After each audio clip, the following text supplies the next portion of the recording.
കോഴിക്കോട് താമരശ്ശേരിയിൽ ലഹരിവേട്ട 81 ഗ്രാം MDMA-യുമായി യുവാവ് പിടിയിൽ. മുക്കം സ്വദേശി മുഹമ്മദ് അനസാണ് പിടിയിലായത്. അഭിജിത്ത് മുഴക്കുന്ന നമുക്കൊപ്പം ചേരുകയാണ്. അഭിജിത്ത്, ഇപ്പോൾ വലിയ ക്വാണ്ടിറ്റിയാണ് 81 ഗ്രാം എന്ന് പറയുമ്പോൾ എങ്ങനെയാണ് ഇയാളെ പിടികൂടുന്നത്? ഇയാൾ ഒരു കാരിയറാണ്.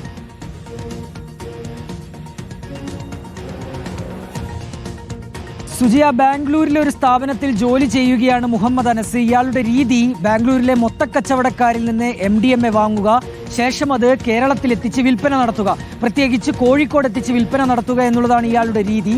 ഇയാളുടെ സ്കൂട്ടർ തന്നെയാണ് ഈ MDMA കേരളത്തിലേക്ക് എത്തിക്കാൻ വേണ്ടി ഉപയോഗിച്ചിരുന്നത്. ഇതിനെക്കുറിച്ച് പോലീസിന് വിവരം ലഭിച്ചിരുന്നു. അങ്ങനെ പോലീസ് ഇന്ന് ഇയാൾ നാട്ടിലേക്ക് വരുന്നുണ്ട് എന്ന് മനസ്സിലാക്കി ശേഷം മുക്കം ചുങ്കത്തിനടുത്തൊരു പരിശോധന നടത്തി. അപ്പോഴാണ് ഇയാളുടെ സ്കൂട്ടറിൽ തന്നെ ബാംഗ്ലൂരിൽ നിന്ന് നാട്ടിലേക്ക് വരുന്നത് പോലീസിന്റെ ശ്രദ്ധയിൽപ്പെടുന്നതും തുടർന്ന് പോലീസ് ഇയാളെ പിടികൂടുകയും ചെയ്തിട്ടുള്ളത്. ഇയാളുടെ പക്കൽ നിന്ന് 81 ഗ്രാം MDMA പോലീസിന് കണ്ടെടുക്കാനായി കഴിഞ്ഞിട്ടുണ്ട്.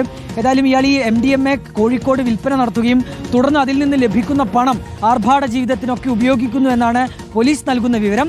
നിലവിൽ ഇയാളെ കോടതിയിൽ ഹാജരാക്കുകയും റിമാൻഡ് ചെയ്യുകയും ചെയ്തിട്ടുണ്ട്. സുജിയ. അഭിജിത്ത് മുഴക്കുന്നാണ് വിവരങ്ങളുമായി നമുക്കൊപ്പം ചേർന്നത്. ലഹരിക്കെതിരെ പോരാടാമെന്ന് നമ്മൾ പറയുമ്പോൾ ലഹരിയുമായി എത്തുന്ന യുവാക്കളെ നമ്മൾ വീണ്ടും കാണുകയാണ്.